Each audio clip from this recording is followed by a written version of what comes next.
Assalamualaikum warahmatullahi wabarakatuh. Terima kasih Bapak Ibu telah hadir untuk kegiatan kita pagi hari ini, yaitu diseminasi atau aksi nyata dari budaya positif untuk memenuhi tugas saya CGP Angkatan 11. Untuk memulai acara pagi hari ini, mari kita awali dengan berdoa terlebih dahulu. Mohon salah satu bisa memimpin doa. Pak Tova, monggo. Bismillahirrahmanirrahim. Teman-teman, marilah sebelum kita mengikuti kegiatan pada pagi ini, mari kita berdoa menurut agama dan kepercayaan masing-masing. Semoga kegiatan di pagi ini diberikan kemudahan dan kelancaran. Berdoa mulai.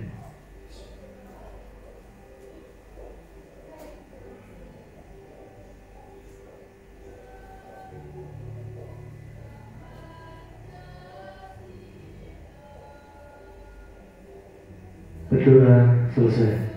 Terima kasih. Saya kembalikan lagi ke Bu Nurul, silakan. Terima kasih Pak Tova. Semoga kegiatan pagi ini bisa berjalan dengan baik. Semangat pagi Bapak Ibu.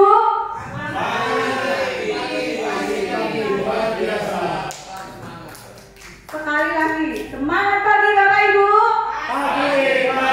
Pagi luar biasa. Terima kasih. Baik. Tolong cakepnya gitu. Bulan Agustus penuh keceriaan. Gegap gempita menyambut kemerdekaan. Selamat datang Bapak Ibu garda terdepan, mengikuti diseminasi berbagi praktik dan nilai kebajikan.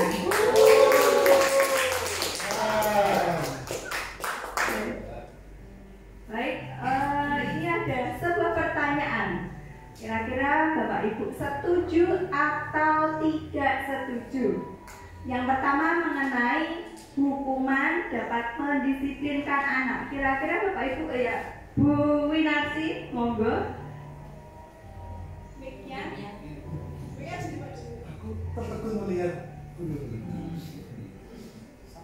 Terima kasih. Pertanyaan hukuman dapat mendisiplinkan anak, setuju atau tidak setuju? Dua-duanya setuju dan tidak setuju, karena ini tergantung dari bentuk hukuman itu. Karena kalau melihat yang namanya hukuman itu adalah tindakan dengan niat, kalau niatnya untuk menyakiti, baik itu secara fisik, psikologis, untuk meskipun tujuannya untuk memberikan suatu pelajaran, tapi kalau seperti itu akan bisa menimbulkan trauma, maka itu tidak setuju. Tapi kadang-kadang ada anak yang baru bisa disiplin kalau ada semacam tekanan seperti itu, ya, itu mungkin dalam jangka pendek bisa dilakukan atau setuju. Tapi biasanya kalau disiplin karena melalui hukuman itu biasanya efeknya hanya untuk jangka pendek. Tapi untuk jangka panjangnya kan mereka disiplin karena terpaksa, sehingga kadang-kadang ya hanya sementara. Sehingga mungkin kalaupun ada hukuman-hukuman yang tidak menimbulkan trauma, itu mungkin sehingga akan menjadi kebiasaan-kebiasaan yang awalnya terpaksa, lama-lama itu menjadi kebiasaan yang baik, itu mungkin bisa cara bertahap. Jadi tergantung nanti konteksnya, kemudian juga kondisi psikologis anak. Terima kasih, itu pendapat saya. Terima kasih atas pendapatnya Bu Winarsi yang menyatakan bahwa adanya hukuman itu bisa setuju, bisa tidak. Setujunya jika hukuman itu diberikan dengan ada prosedurnya gitu Bu, ya, dengan adanya batasan sehingga tidak memberikan efek trauma kepada siswa. Tetapi tidak setuju jika hukuman itu dilakukan secara fisik yang membuat siswa itu trauma, takut, bukannya untuk mendisiplinkan, bukannya untuk memberikan efek jera kepada siswa, tetapi justru membuat siswa itu menjadi trauma, gitu deh. Baik, selanjutnya pemberian hukuman dengan hal positif seperti membaca atau membersihkan halaman sekolah dapat meningkatkan disiplin anak. Kira-kira, ya, Bu Siti Khotimah setuju atau tidak? Pemberian hukuman dengan hal positif seperti membaca atau membersihkan halaman sekolah dapat meningkatkan disiplin anak, ya. Menurut saya setuju sekali. Karena apa?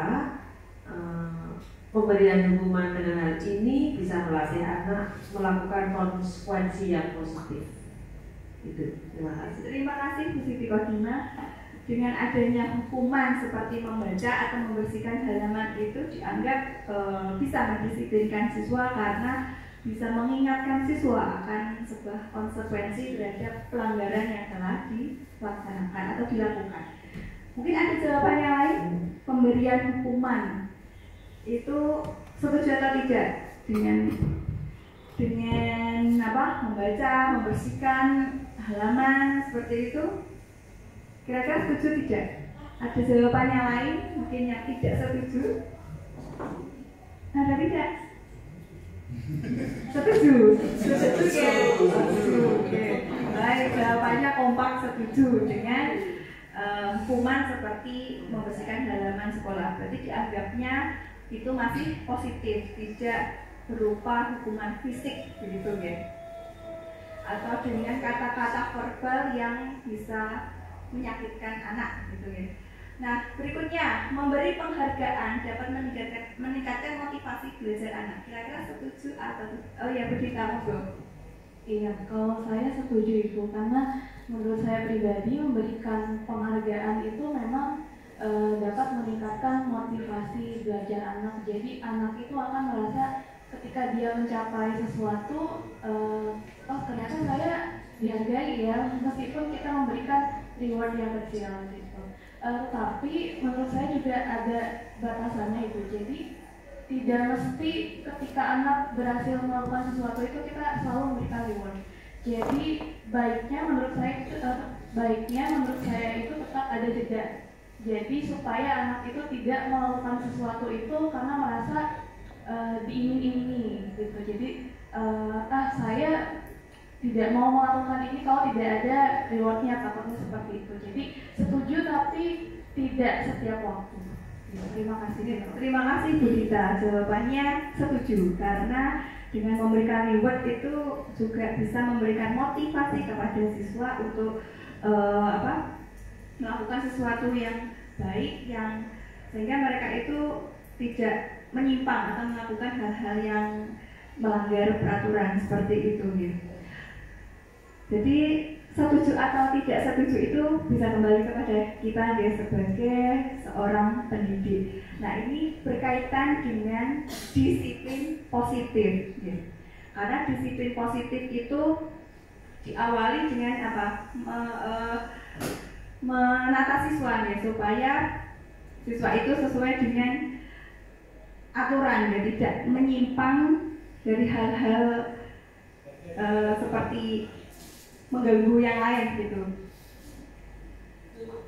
Nah, kira-kira makna disiplin itu apa Bapak Ibu? Makna disiplin Pak Suppan.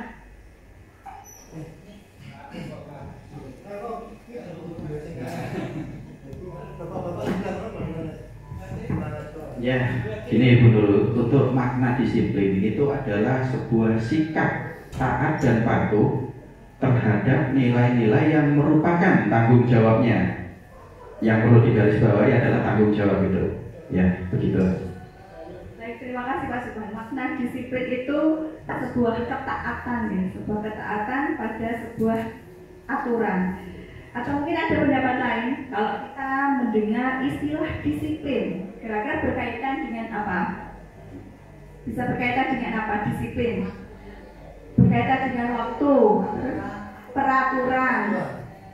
Ada yang lain?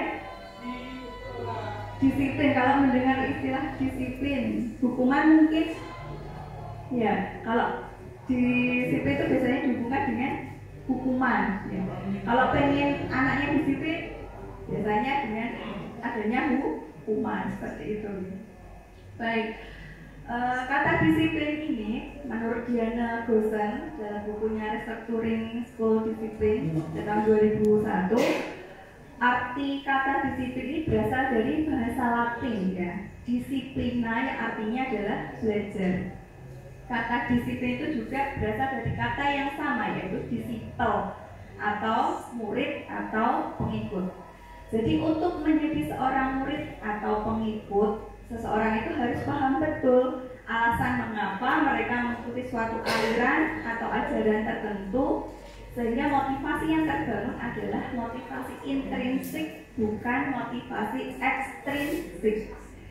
Begitu ya. Jadi kita mencoba untuk mendisiplinkan murid itu kalau bisa dari motivasi intrinsik mereka, bukan dari ekstrinsik ya, bukan karena adanya hukuman atau karena teguran dan lain sebagainya. Nah, berikutnya kata kunci dari disiplin positif. Yang pertama, kebutuhan dasar, motivasi perilaku manusia, posisi kontrol restitusi, keyakinan kelas, ketiga restitusi. Nah, ini yang perlu kita pahami untuk bisa melaksanakan budaya positif di sekolah kita nih. Pertama, kita itu harus paham betul apa kebutuhan dasar dari murid kita atau kebutuhan dasar manusia ini seperti apa ya. Yang pertama ada bertahan hidup, kebutuhan bertahan hidup. Kira-kira apa Bu Ibu? Kebutuhan bertahan hidup itu? Makan, sandang, pangan, minum gitu. Nah, kalau di sekolah kira-kira kebutuhan dasar akan bertahan hidup yang bisa kita sediakan itu apa? Kira-kira apa? Untuk siswa kita bisa memenuhinya dengan cara apa kalau di sekolah? Bertahan hidup, pembelajaran, memberikan fasilitas gitu, untuk pembelajaran yang nyaman, pembelajaran yang aman gitu kan. Kemudian apa? Adanya kantin yang memenuhi gizi yang baik, yang bersih ya. Itu juga termasuk memenuhi kebutuhan bertahan hidup. Kelas yang bersih, kantin yang gratis belum ya, belum ada ya. Jumat berkah, Selasa berkah sudah berjalan ya Bapak Ibu. Berikutnya kasih sayang. Kira-kira kasih sayang, bentuk pemenuhan kasih sayang itu seperti apa? Perhatian kepada siswa. Ini apa lagi? Memberikan kesempatan untuk siswa bisa apa? Menyampaikan pendapatnya, bisa berteman, ya berteman dengan temannya, bisa bersahabat. Ya. Berikutnya penguasaan. Penguasaan kira-kira bagaimana? Penguasaan materi kepada siswa, agar siswa kan tahu, paham. Jadi memberikan kesempatan, penguasaan itu kan sebuah apa? Kekuasaan gitu kan. Jadi memberikan kesempatan siswa untuk melakukan pilihan atau dia bisa diberi kesempatan untuk memilih potensi mereka gitu kan. Misalnya melalui kegiatan ekstra itu kan memberikan kesempatan siswa untuk mengembangkan potensinya pada kegiatan ekstra. Bisa olahraga, bisa di seni tari, seni musik gitu kan. Itu kebutuhan akan penguasaan. Betul, leadership ya. Berikutnya kebebasan. Kebebasan itu artinya apa? Ya, kebebasan itu artinya tidak terikat ya. Nah, kalau kegiatan di sekolah kira-kira kebebasan apa yang bisa kita berikan kepada siswa? Ya, memberikan kesempatan siswa untuk berpendapat, berekspresi, menentukan pilihannya, berinovasi ya, seperti itu. Berikutnya kesenangan. Kesenangan itu bagaimana Bapak Ibu? Menyalurkan hobi. Seperti apa? Olahraga, musik, tari. Ya. Jadi memberikan kesempatan kepada siswa untuk memberikan kesempatan siswa untuk senang ya, karena kalau orang itu sudah senang maka fokusnya itu akan lebih terpusat gitu ya, daripada dengan dia melakukan sesuatu itu yang tidak dia senangi gitu. Ya.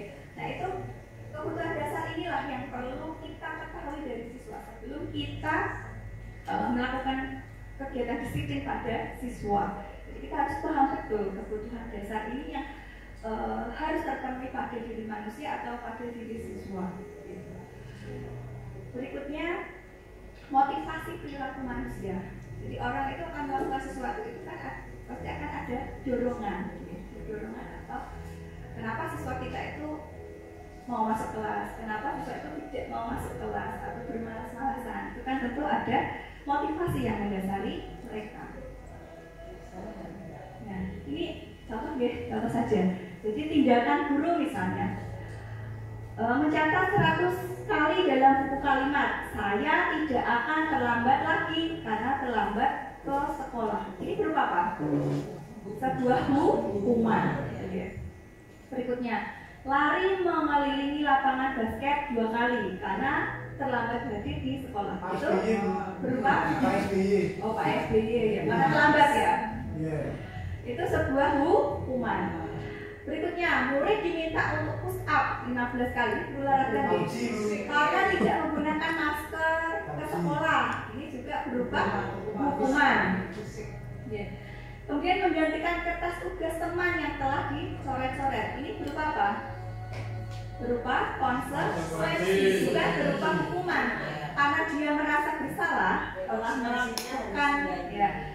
melakukan kesalahan dengan mencoret-coret mungkin tidak sengaja, tetapi pada akhirnya dia dengan dirinya sendiri untuk berkonsekuensi untuk mengganti, gitu ya. Kemudian membersihkan tumpahan air di meja tulis karena tersenggol pada saat belajar. Itu juga berupa konsekuensi. Kemudian murid disuruh untuk tidak mengenakan sepatu seharian di sekolah karena tidak mengenakan sepatu hitam. Itu juga berupa apa? Sebuah hukuman. Kemudian lari mengelilingi lapangan basket 2 kali karena terlambat 10 menit untuk pelajaran PJOK. Nah, itu juga berupa konsekuensi. Ya. Nah, di sini bedanya Bapak Ibu antara hukuman dan konsekuensi. Yang pertama, hukuman itu sesuatu yang menyakitkan yang harus terjadi. Dan biasanya hukuman itu dari satu arah, dari satu arah hanya dari guru saja. Siswa hanya sebagai korban. Jadi siswa akan merasa tersakiti, gitu kan? Ya, tidak punya hak bicara, gitu ya. Kemudian kalau konsekuensi itu sesuatu yang harus terjadi dan biasanya diawali dengan adanya sebuah dialog antara guru dengan siswa, gitu ya. Kemudian hukuman juga bisa membuat anak sakit, ya. Apalagi ini yang secara fisik atau menggunakan kata-kata verbal yang menghardik, begitu ya. Dan ini jangka panjang ya, yang dirasakan oleh siswa. Kalau konsekuensi ini hanya akan membuat anak merasa tidak nyaman saja, ya, karena dia sudah berbuat salah, dia harus bisa menerima apa yang menjadi konsekuensi dari hal yang dia lakukan. Jadi jangkanya lebih pendek. Beda dengan kalau hukuman, kalau kita kata-kata kasar, gitu ya, akan menyakitkan siswa dengan jangka yang panjang. Kemudian anak akan membenci kedisiplinan. Kalau dengan hukuman bisa membuat anak membenci dengan kedisiplinan. Kalau konsekuensi, anak akan bisa menghargai kedisiplinan atau menghargai disiplin. Berikutnya, hukuman itu ada sebuah paksaan. Ya, kalau Bapak Ibu, kamu melanggar ini, kamu harus begini, kamu harus membaca buku ini atau mencatat di buku 2 halaman, misalnya, itu kan paksaan, memaksa anak untuk melakukan sebuah hukuman. Gitu. Tapi yang terjadi nyata hukuman ini. Iya, itu. Iya, yang terjadi masih banyak hukuman, gitu ya. Nah, kalau di konsekuensi itu ada stimulus, ada tanggapan. Jadi stimulus, ada rangsangan ya. Setidaknya kita sebagai guru itu menanyakan ke siswa, kenapa Nas terlambat, kenapa rambutnya panjang, seperti itu. Kemudian siswa akan merespon alasannya apa dia melakukan itu. Jadi itu bisa dibuat sebuah konsekuensi.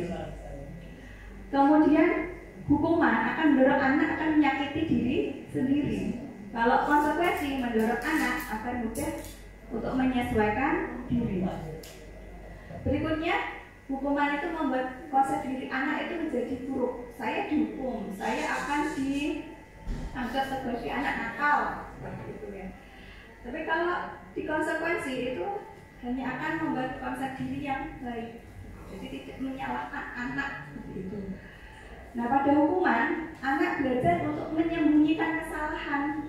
Ini bisa jadi karena anak takut dapat hukuman, akhirnya bisa dengan berbohong atau supaya bagaimana caranya kesalahannya itu tidak diketahui oleh guru, tidak jujur, gitu ya. Tapi kalau pada konsekuensi, anak akan belajar untuk mematuhi peraturan. Dan terakhir, hukuman itu bisa membuat marah, rasa bersalah, dipermalukan, dan merasa tidak dihargai. Tapi kalau konsekuensi, anak itu hanya akan kehilangan hak, akan dibuat tidak nyaman saja, dan diasingkan untuk sementara waktu. Gitu. Ini perbedaan antara hukuman dengan konsekuensi. Tuh ya. Nah, ini ada 3 motivasi perilaku manusia. Kira-kira dari ketiga motivasi ini, Bapak Ibu, murid kita itu lebih banyak yang motivasi pertama, kedua, ketiga. Dalam mengikuti pelajaran itu lebih banyak yang motivasi pertama, kedua, atau ketiga anak-anak kita? Lebih banyak yang pertama ya. Itu apa? Ya, karena takut dihukum, menghindari ketidaknyamanan, menghindari hukuman. Itu mungkin masih banyak di nomor 3 itu persentasenya ada tapi kecil. Ya, masih menjadi dominasi ya, mendominasi motivasi anak-anak kita di sekolah itu masih karena takut akan hukuman. Baik. Yang berikutnya, kalau melakukan kegiatan atau mengikuti pembelajaran dengan imbalan atau penghargaan dari orang lain itu juga ada nih Bapak Ibu, tapi persentasenya masih sedikit. Ini juga ada plus minusnya loh Bapak Ibu, memberikan penghargaan itu. Penghargaan itu kan bisa berupa pujian, bisa berupa dengan materi, kemudian penghargaan gitu. Plusnya apa? Bisa memotivasi siswa, mendorong siswa untuk bisa lebih baik lagi gitu. Tetapi juga bisa membuat siswa ketergantungan. Misalnya dia sudah melakukan seperti tadi yang disampaikan oleh Bu Gita, saya sudah melakukan hal baik, saya harus diberi imbalan apa? Gitu kan? Itu ya. Jadi ada plus minusnya juga guys. Nah, yang terbaik itu adalah yang motivasi ketiga ya, yaitu siswa atau murid itu mau melakukan karena sesuai dengan yang mereka inginkan ya, dan menghargai diri sendiri dengan nilai-nilai yang mereka inginkan. Ini 3 motivasi perilaku manusia.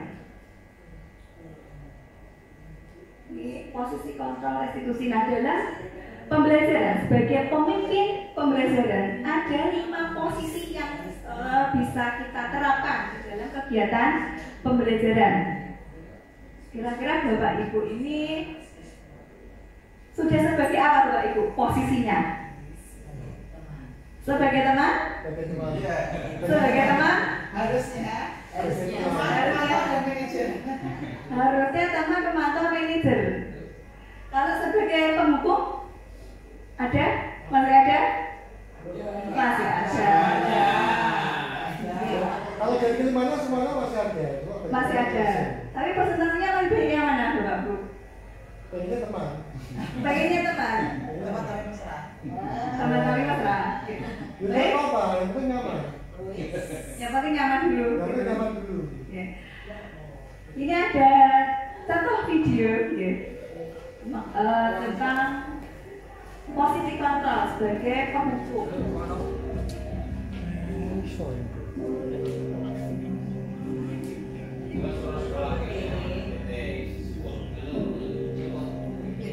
Naren, Dulu Romi sini kamu. jam. Ibu. Selalu terlambat. Kamu deh, pasti terlambat. Maaf Bu, saya Apa? Apa coba? Alasan kamu apa lagi? Dulu Kapan sebelum kamu nikah tidak apa? terlambat? Malah sekalian kamu jadi anak. saya Dasar pemalas. Gak kapok-kapok sih kamu. Sudah berapa kali terlambat? Sana, kamu keliling lapangan basket 2 kali. Mulai itu ayo bajunya Kenapa? kopi. Kamu melawan ibu. Berani-beraninya jawab. Sudah terlambat, masih berani jawab pula. Sekarang, keliling lapangan basket 5 kali sekalian. Biar kapok. Cepat. Pergi sana ke lapangan basket. Baik Bapak Ibu, ini adalah contoh posisi kontrol sebagai penghukum. Kira-kira dilihat dari apanya Bapak Ibu? Perintah. Perintah tidak memberi kesempatan anak untuk menjawab alasannya kenapa. Tidak memberi kesempatan siswa untuk memberikan alasan. Alasan kenapa. Kemudian apa lagi? Tahapannya. Tahapannya. Bagaimana? Bersifat fisik menyakiti. Iya. Bersifat fisik, menyakiti, verbal, yang mengerti, gitu kan? Iya. Itu ciri-ciri sebagai penghukum. Insya Allah guru-guru kita di sini tidak ada ya, sebagai penghukum yang marah-marah, tidak jelas, tidak memberikan alasan pada sesuatu, tidak ada. Saya lagi makan sama Bu. Cuma Pak Fadil. Berikutnya, posisi kontrol sebagai rasa bersalah.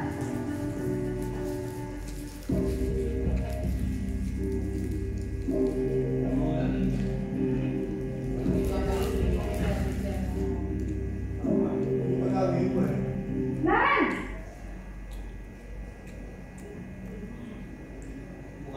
Selamat Bu.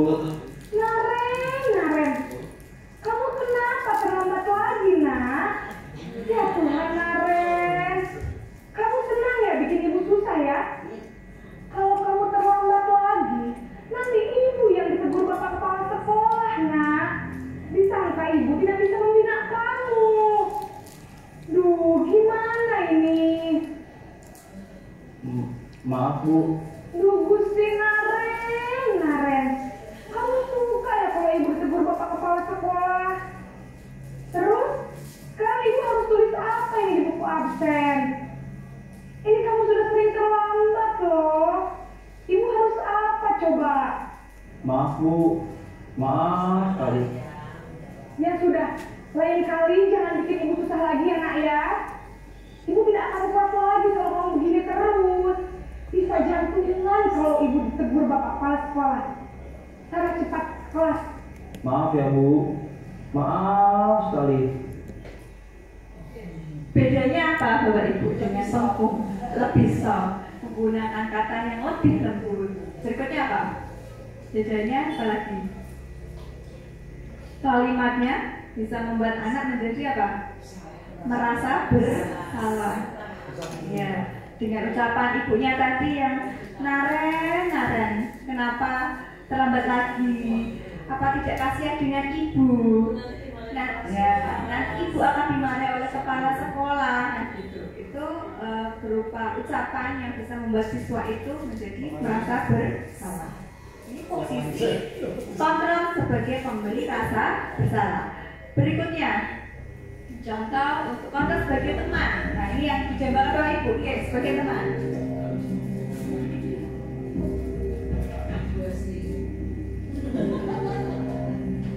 Naren,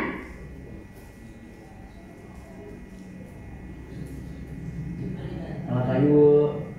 wah, sudah jam berapa ini nak? Terlambat lagi ya sayang. Iya Bu. Habis ibu saya lupa bangunkan saya Bu. Kamu malah menyalahkan ibu kamu. Kamu bukannya anak yang larinya paling kencang.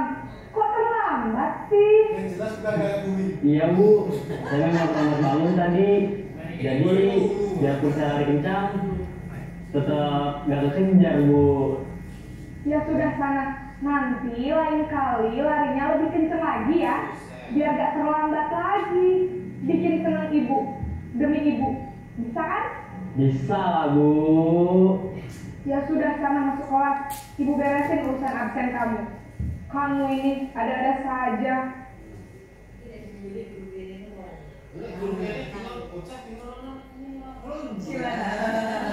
Nah, bedanya apa Bapak Ibu sebagai teman? Posisi sebagai teman di sini tadi menunjukkan apa? Tidak ada tekanan. Tidak ada tekanan. Bahasanya seperti dengan temannya, lebih apa? Lebih santai gitu ya. Ada lagi bedanya? Gimana? Punya potensi untuk mengulangi lagi. Itu kalau posisi kita sebagai guru juga kita menganggapnya sebagai teman gitu ya. Baik, berikutnya sebagai pemantau.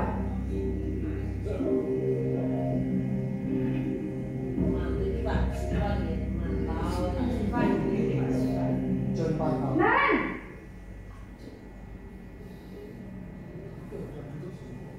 Selamat pagi Bu. Naren, apa peraturan sekolah kita tentang jam berapa kita harus masuk sekolah, nak?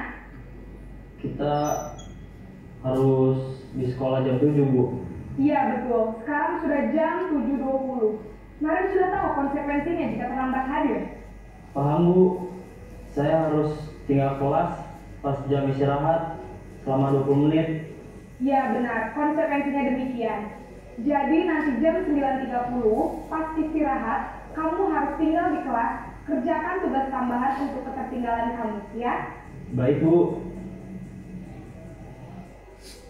Nah, ini sebagai pemantau, ciri-cirinya apa, Bapak Ibu? Siswa menyadari konsekuensi dari kelalaiannya. Menyadari kelalaiannya, terus Tahu konsekuensinya. tahu konsekuensinya.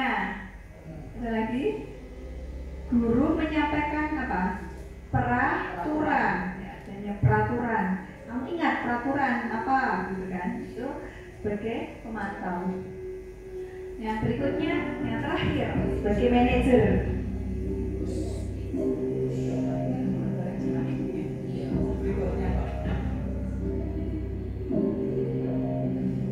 Naren,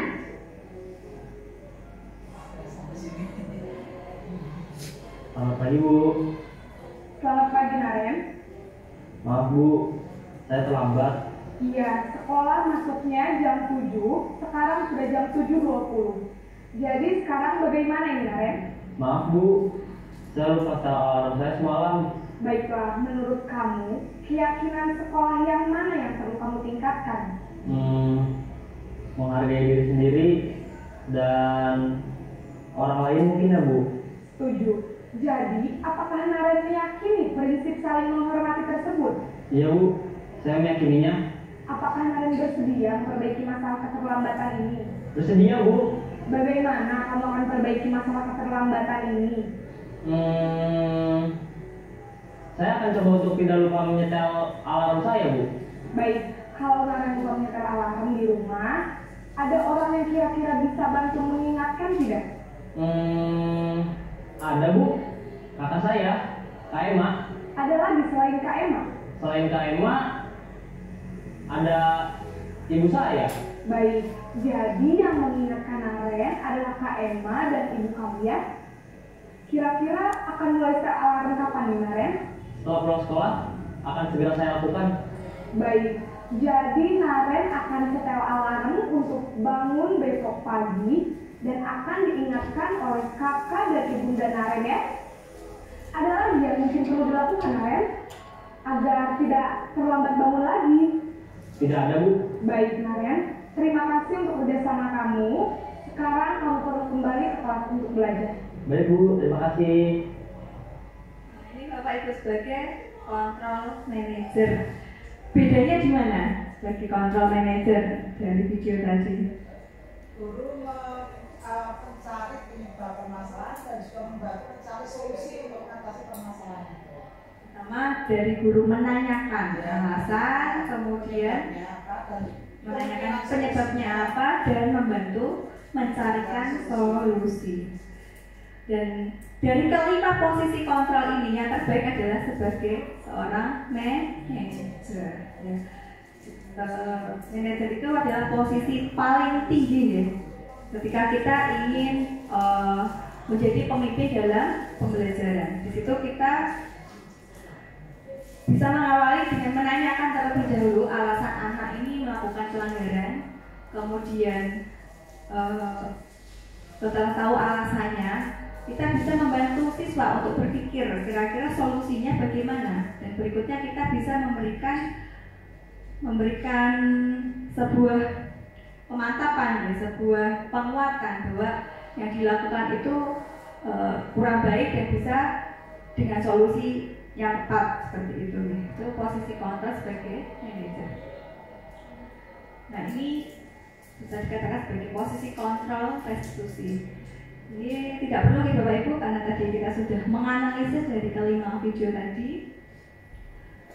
Nah, berikutnya keyakinan kelas. Ya, keyakinan kelas atau biasa disebut dengan kesepakatan kelas. Dan mengapa tidak peraturan saja? Mengapa harus keyakinan kelas? Kira-kira kenapa Bapak Ibu harus ada keyakinan kelas? Tidak lagi peraturan kelas. Ya, Ibu Susi, monggo.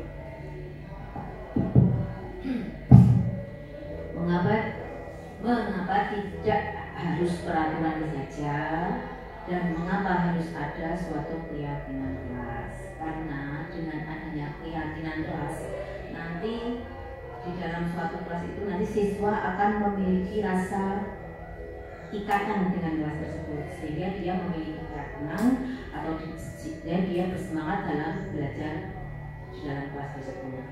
Juga keyakinan kelas itu terbentuk dari tidak hanya dari satu arah, tetapi dari dua arah, antara wali kelas, kemudian kalau itu keyakinan kelas antara guru yang di kelas tersebut dengan siswa. Itu, terima kasih. Terima kasih Bu Susi. Kenapa tidak peraturan tetapi keyakinan kelas? Karena keyakinan kelas itu tadi terbentuk karena ada dua arah.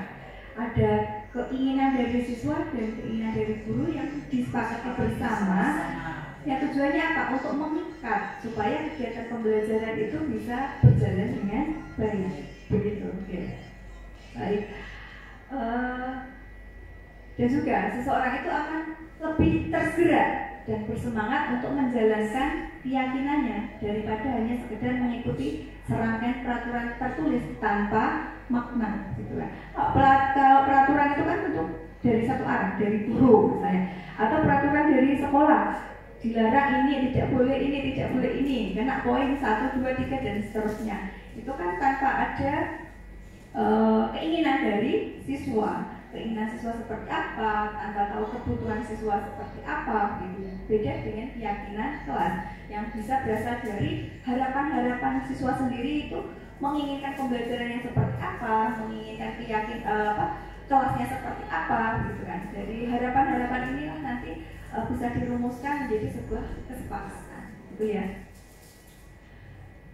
Nah, pembentukan keyakinan kelas itu lebih bersifat abstrak ya daripada peraturan, jadi lebih rinci dan lebih konkret. Kemudian berupa pernyataan-pernyataan universal. Misalnya kalau aturan itu kan dilarang membuang sampah, gitu ya. Membuang sampah itu kan masih belum universal. Harusnya apa? Menjaga kebersihan kelas, menjaga kebersihan lingkungan. Karena dengan menjaga kebersihan itu tidak hanya tidak membuang sampah pada tempatnya, gitu kan. Kita tetap harus apa? Menyapu, gitu ya. Harus ada kegiatan bersih-bersih, gitu ya. Itu jadi sifatnya lebih universal. Kemudian senantiasa dibentuk dalam kalimat yang positif. Jadi tidak ada boleh kata tidak boleh, dilarang itu tidak boleh. Ya. Kemudian hendaknya tidak terlalu banyak sehingga mudah diingat dan dipahami oleh semua warga kelas. Jadi yang baik itu hanya 3-7 poin saja dalam membuat keyakinan kelas sehingga mudah diingat dan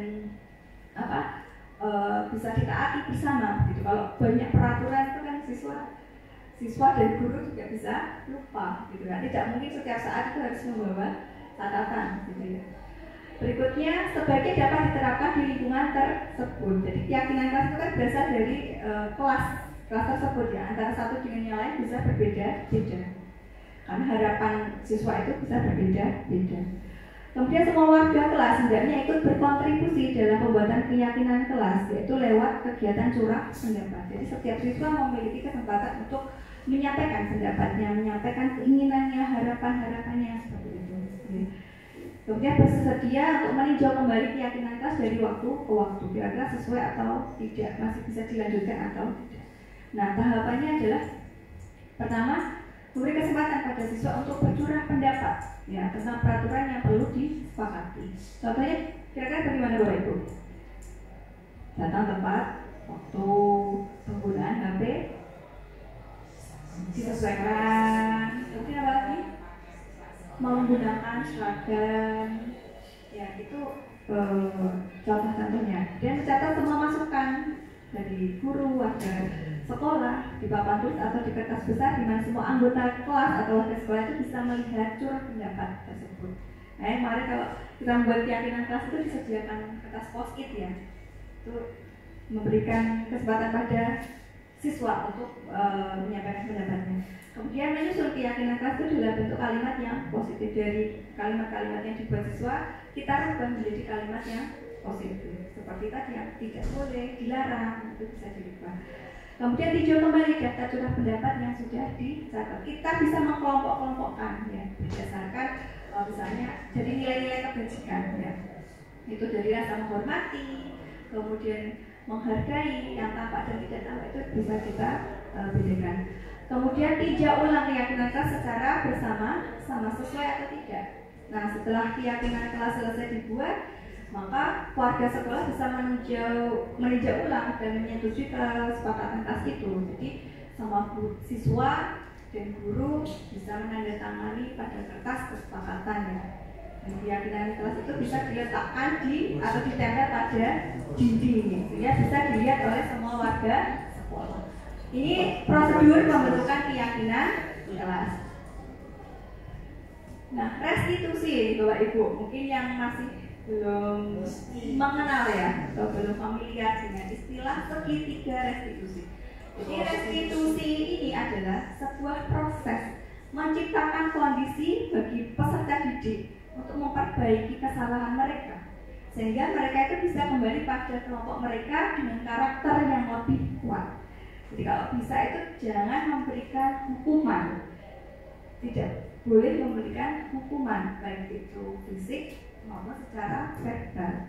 Nah, solusinya itu bisa menggunakan restitusi dalam menciptakan budaya positif, gitu. Nah, ini Bapak Ibu restitusi, biasa sebut segitiga restitusi ini ya. Jadi sebuah rancangan atau sebuah tahapan untuk memudahkan para guru dan orang tua dalam melakukan proses untuk menyiapkan anaknya untuk melakukan restitusi. Di sini ada segitiga. Yang pertama bisa dengan menstabilkan sikap ya, melakukan tindakan terlebih dahulu kepada siswa. Ini saya lanjut di sini ya. Tahapannya, tahapan segitiga restitusi, menstabilkan identitas.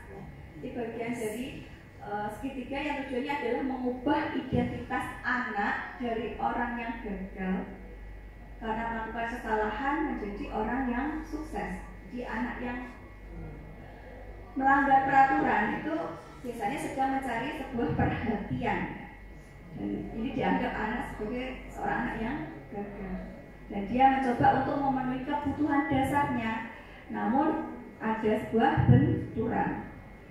Jadi kalau kita mengkritik dia, maka dia itu akan tetap membuat mereka itu tetap dalam posisi yang gagal. Contoh kalimatnya, kalau dalam menstabilkan identitas itu bisa dengan gak apa-apa nak, kamu berbuat salah. Setiap orang itu pasti akan melakukan kesalahan, atau tidak ada manusia yang sempurna, yang katakanlah seperti itu. Atau saya juga pernah melakukan sebuah kesalahan. Ini dari menstabilkan identitas. Berikutnya, validasi tindakan yang salah. Contoh kalimatnya yaitu, padahal kamu bisa melakukan hal yang lebih buruk dari ini ya. Kemudian kamu pasti punya alasan mengapa melakukan hal itu. Atau kamu patut bangga pada dirimu sendiri karena kamu telah memiliki sesuatu yang penting buatmu. Atau kamu boleh mempertahankan sikap itu, tapi kamu harus menambahkan sikap yang baru. Ini tahapan kedua dalam restitusi. Dan yang terakhir itu bisa dengan menanyakan keyakinan kelas. Jadi teori kontrol menyatakan bahwa kita pada dasarnya termotivasi secara internal itu adalah dengan beberapa langkah ya. Yang pertama, kita lakukan yang salah itu divalidasi. Kemudian anak siap untuk dihubungkan dengan nilai yang dia percaya dan berpindah menjadi orang yang dia inginkan. Contoh kalimatnya yaitu, apa yang kita percaya sebagai kelas atau keluarga, apa keyakinan kelas kita, dan menanyakan apa nilai-nilai umum yang telah kita sepakati, gitu.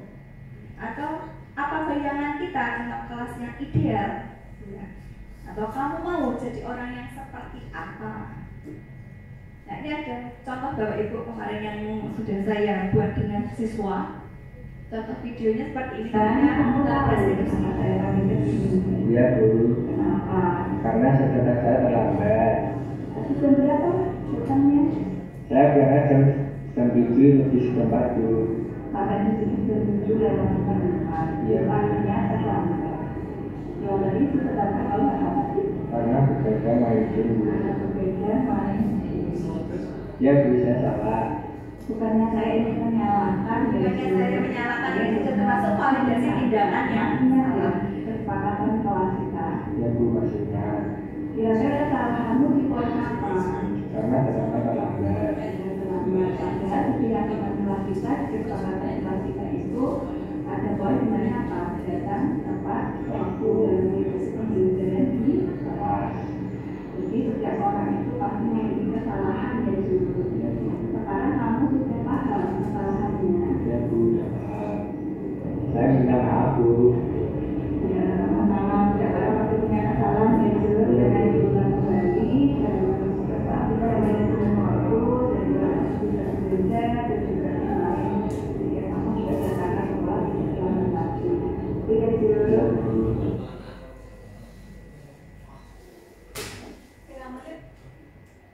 47.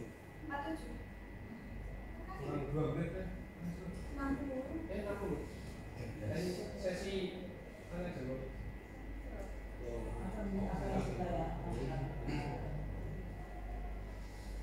Baik Bapak Ibu, itu tadi contoh dari segitiga restitusi ya, yang diawali dengan menstabilkan identitas. Ketika ada tadi satu kasus, siswa datang terlambat. Kemudian saya, ini sebenarnya videonya belum full, tapi saya hanya memberikan contoh untuk yang segitiga restitusi saja.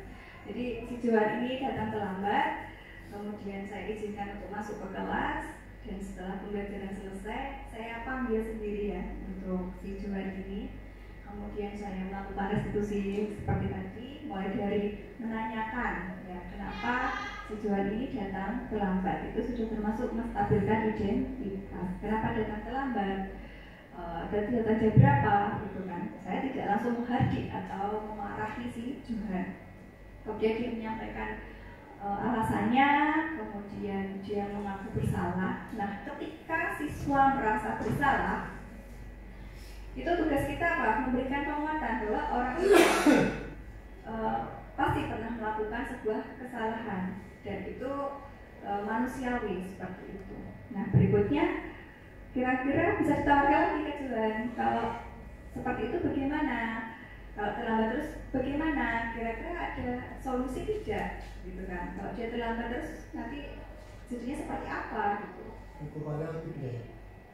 Kenapa? Nggak boleh hukum, nggak boleh. Boleh Tuhan yang berbeda. Tadi kembali ke peraturan. Peraturan apa? Keyakinan kelas. Nah, kembali ke kesepakatan. Pada akhirnya kembali pada apa?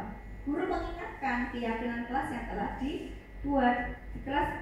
Ada nggak keyakinan kelasnya? di poin berapa kamu melakukan pelanggaran. Di situ kita kembalikan kepada siswa dengan keyakinan kelas yang telah disepakati bersama. Gimana? Untuk membuat anak yang lebih baik kan orang tua sudah termasuk belajar. Betul, termasuk itu. Untuk komunikasi atau apa gitu. Ya, kita perlu kolaborasi. Memang untuk mendisiplinkan siswa itu ya kita perlu kolaborasi nih Pak. Mungkin kita sebagai guru di sini kerja sendiri gitu. Bisa jadi karena ada peraturan itu bisa membuat siswa itu taat di sekolah, tetapi beda lagi kalau di rumah karena peraturan di rumah bisa berbeda gitu. Jadi dengan budaya positif, kegiatan positif yang di sekolah itu diharapkan efeknya ada jangka panjang. Jadi tidak hanya siswa itu taat atau mengikuti peraturan, menjadi anak yang baik, tidak melanggar peraturan hanya di sekolah saja, tetapi dalam kehidupan mereka gitu. Itu arah tujuan dari budaya positif yang diawali dengan apa? Disiplin positif. Makanya perlu meninggalkan sebuah hukuman. Seperti tadi, hukuman itu dampaknya banyak bagi siswa, dampak negatifnya. Ya, Bu. Terima kasih. Saya ini bertanya, minta masukan mungkin ya. Dari pengalaman yang pernah saya alami, biasanya di awal semester itu saya membuat kesepakatan atau mungkin bisa dimasukkan disebut juga keyakinan ya. Setiap awal semester ini bukan kaitannya dengan tugas terutama. Kalau masalah terlambat mungkin kan ya. Tugas saya di awal semester pertemuan pertama setelah sosialisasi materi selalu saya buat kesepakatan dengan siswa. Misalnya gini, untuk tugas pertama deadline-nya tanggal sekian bulan apa, tugas kedua atau penilaian kedua deadline-nya tanggal berapa bulan apa, kan gitu. Dan di sini juga kami buat kesepakatan dengan siswa. Kalau yang mengumpulkan lebih cepat berapa hari ada reward berupa poin tambahan. Tetapi kalau yang terlambat juga ada punishment-nya. Itu mungkin dalam usaha untuk memberikan semacam ya supaya disiplin untuk mengumpulkan tepat waktu. Nah, itu sering sekali sudah deadline lewat, ada beberapa itu sudah ada diingatkan pada kesepakatan. Itu iya, tapi akhirnya tetap sampai ulang semester ada. Mungkin sudah berkurang dengan ada yang mengingatkan kembali berkali-kali dengan kesepakatan yang dibuat bersama. Tapi endingnya tetap sampai ada yang pada saat ulang semester tugas pertama pun ada yang belum mengumpulkan. Jadi padahal sudah diingatkan berkali-kali dengan kesepakatan yang dibuat di awal. Nah mungkin ada masukan ya dikaitkan dengan teori-teori tersebut. Terima kasih. Baik, terima kasih Bu Windy. Kita sharing saja nih. Memang kasus siswa itu polemik ya. Mungkin di mana-mana kalau saya berbagi dengan rekan yang lain itu juga sama. Meskipun sudah menerapkan restitusi tadi ya, dengan pendekatan, dengan mengajak siswa berbicara, mengobrol bahkan sampai ngobrol di warung, begitu kan. Pendekatan wali kelas dengan orang tua. Memang ya itu masih menjadi polemik kita. Tetapi setidaknya dengan adanya restitusi itu kan memberikan hal yang positif kepada siswa. Kita meninggalkan budaya-budaya yang menyalahkan siswa, menghardik siswa. Karena kita kan sebagai seorang guru yang harus bisa memanusiakan siswa seperti itu. Ya. Jadi kembali kepada keyakinan kelas nih. Keyakinan kelas atau kesepakatan kelas itu juga merupakan tadi sebuah upaya untuk mendisiplinkan siswa. Tetapi kembali lagi dengan adanya keyakinan kelas itu hanya akan mendorong siswa secara memiliki motivasi secara ekstrinsik ya, bukan dari intrinsik.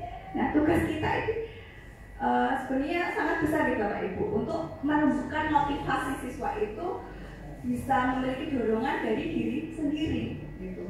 Kalau dari orang lain seperti ada keyakinan kelas, adanya hukuman, kemudian sudah menerapkan menjadi guru sebagai seorang teman atau sebagai pemantau, itu sifatnya hanya ekstrinsik saja gitu. Beda kalau bisa mengajak siswa terdorong dari dirinya sendiri. Ini efeknya akan jangka panjang. Jadi dengan meskipun sudah ada konsekuensi ya, hukuman dan konsekuensi itu juga termasuk hanya mendorong ekstensif saja, gitu. Ibu, mungkin ada yang lain?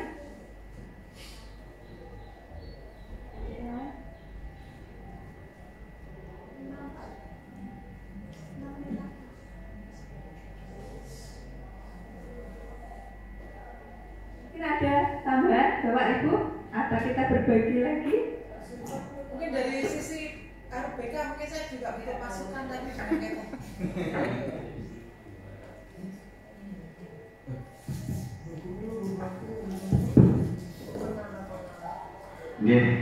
Jadi begini, tadi disebutkan antara perbedaan hukuman dan konsekuensi. Saya anggap konsekuensi itu adalah hukuman yang disepakati, benar? Oke. Atau istilah lebih halus dari hukuman. Nah, saya paham sebenarnya kenapa itu harus dibuat hal menjadi positif. Oke, itu pengaruh di psikologi. Selama ini aturan itu selalu mengatakan benar hal-hal negatif. Tapi yang mungkin saya tidak terlalu sepakat itu adalah ketika sesuatu yang dianggap hal negatif itu ditiadakan. Seharusnya seimbang antara sesuatu yang positif dengan sesuatu yang negatif. Contoh, aturan itu tetap harus ada di atas. Dilarang merokok, dilarang buang sampah sembarangan dan lain sebagainya, dengan ditambahi keyakinan kelas. Oke. Tapi kalau itu dilarang buang sampah sembarangan itu dihilangkan dengan diganti menjadi menjaga kebersihan lingkungan. Nah, kata dilarang itu sebenarnya ada penekanan. Itu tidak boleh dilakukan. Kalau sesuatu yang positif, oke, anak yang berpikiran positif bisa menjalani. Anak yang tidak punya pikiran positif gitu loh, yang perlu ditekankan dengan aturan yang dikatakan kalimat negatif itu tadi. Nah, jadi saya cuma bisa mengatakan itu harus sesuatu yang seimbang, atau aturan itu tetap harus ada, dan itu harus ada di atas. Kemudian ada kesepakatan kelas. Jadi hukuman yang memang ditiadakan tapi dijadikan konsekuensi. Kalau itu saya setuju. Oke, mungkin itu aja. Terima kasih Pak Subhan. Bahwa aturan itu tetap ada deh, apalagi di sebuah instansi atau di sekolah itu tentu akan membuat sebuah peraturan dan kembali dirucutkan ke kelas-kelas mungkin ya, dengan adanya kesepakatan ini tadi, sehingga meminimalkan siswa untuk melakukan pelanggaran gitu. Jadi kembali lagi bahwa disiplin positif itu tujuannya salah satunya apa? Untuk membentuk sebuah budaya positif. Budaya positif itu diawali dengan apa? Tadi bisa membuat siswa itu mentaati aturan atau tidak menyimpang dari hal-hal yang tidak sesuai, begitu ya. Intinya seperti itu. Mungkin ada yang lain berbagi? Ya Bu, terima kasih. Tadi saya tertarik dengan kata segitiga restitusi. Tadi juga ada videonya, menurut praktek ada siswa yang terlambat, tadi dijak ngobrol, terus tidak langsung memarahinya, dan siswa itu sadar sendiri dan konsekuensinya tahu sendiri. Di sini prakteknya di lapangan, kalau kita seperti itu mungkin terlalu smooth ya, terlalu smooth, dan jarang sekali siswa menyadari kesalahannya dan dia tahu langkah kedepannya itu bagaimana. Misal saya terlambat, besok saya harus bangun pagi atau bagaimana. Jarang sekali kalau dengan cara smooth seperti itu. Nah, yang mau saya tanyakan di sini, bagaimana segitiga restitusi ini dapat berjalan dengan baik, dan siswa juga dalam berwawancara itu dapat menyadari kesalahannya dan menemukan solusinya. Itu kan guru tidak boleh memberikan hukuman dan siswa itu harus menyadarinya sendiri, seperti itu. Terima kasih dulu ya. Terima kasih Pak Agus. Ya, itu memang sudah lama menjadi PR kita bagaimana cara mendisiplinkan siswa tanpa hukuman, tanpa dengan kata-kata yang kasar, dengan fisik seperti itu. Tetapi bukan berarti kita tidak bisa melakukan perubahan dengan hal-hal yang lebih positif seperti itu. Restitusi ini kan sebuah solusi. Setidaknya kita itu paham dulu lah kebutuhan siswa itu apa, kebutuhan dasar siswa itu apa gitu.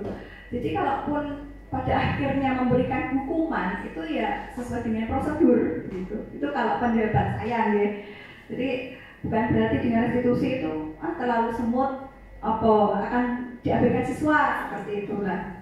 Kita jangan pesimis dulu, tetapi kita mencoba. Dan yang menjadi catatan adalah kita menghindari adanya hukuman, apalagi hukuman fisik dan hukuman dengan kata-kata kasar yang menyakiti siswa. Tentu kita sebagai guru ya Bapak Ibu, kita kan mengingat masa kita di zaman sekolah ya, yang akan terkenang sampai saat ini gitu ya. Nah itu begitu pun juga akan terulang pada siswa kita. Hal apa yang sudah kita terapkan, kita lakukan kepada siswa, dan itu akan terkenang sampai sepanjang usia mereka. Begitu.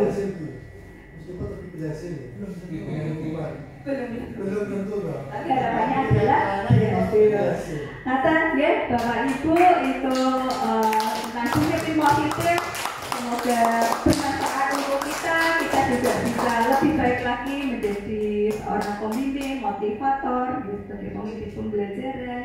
Ya, semoga bermanfaat. Terima kasih dan terakhir dari saya.